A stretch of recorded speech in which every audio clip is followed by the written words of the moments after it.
धोनी आणि सीएसकेच्या चाहत्यांसाठी एक धक्कादायक बातमी समोर आली आहे। ती म्हणजे कदाचित थाला यापुढे पिवळ्या जर्सीत मैदानात दिसणार नाही।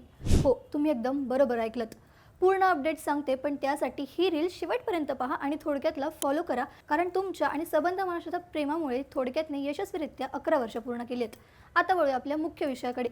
IPL 2024 मध्ये धोनी दुखापतीमुळे अद्याप एकही सामना खेळू शकलेला नाही। सरावादरम्यान त्याची दुखापत अधिक बळावल्याने पुनरागमन लांबणीवर पडलं आहे। आता याच मुद्द्यावर भारताचा अनुभवी खेळाडू अश्विनने मोठा खुलासा केला आहे।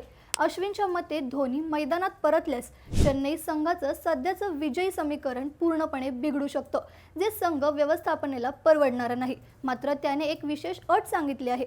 जर चेन्नई सुपर किंग्सने त्यांचे पुढचे 3 पैकी 2 सामने गमावले आणि संघ प्लेऑफच्या शर्यतीतून बाहेर पडला, तरच धोनीला केवळ एका फेअरवेल सामन्यासाठी मैदानात उतरवलं जाऊ शकतं।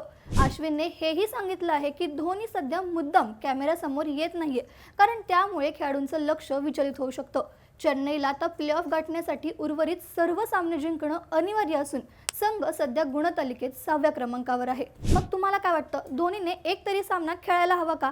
तुमचं मत आम्हाला कमेंट्समध्ये नक्की सांगा। ही रील सीएसके आणि थाला फॅन्सला शेअर करा आणि अशाच IPLच्या सगळ्या अपडेटसाठी थोडक्यातला फॉलो करा। बातमी म्हणजे थोडक्यात।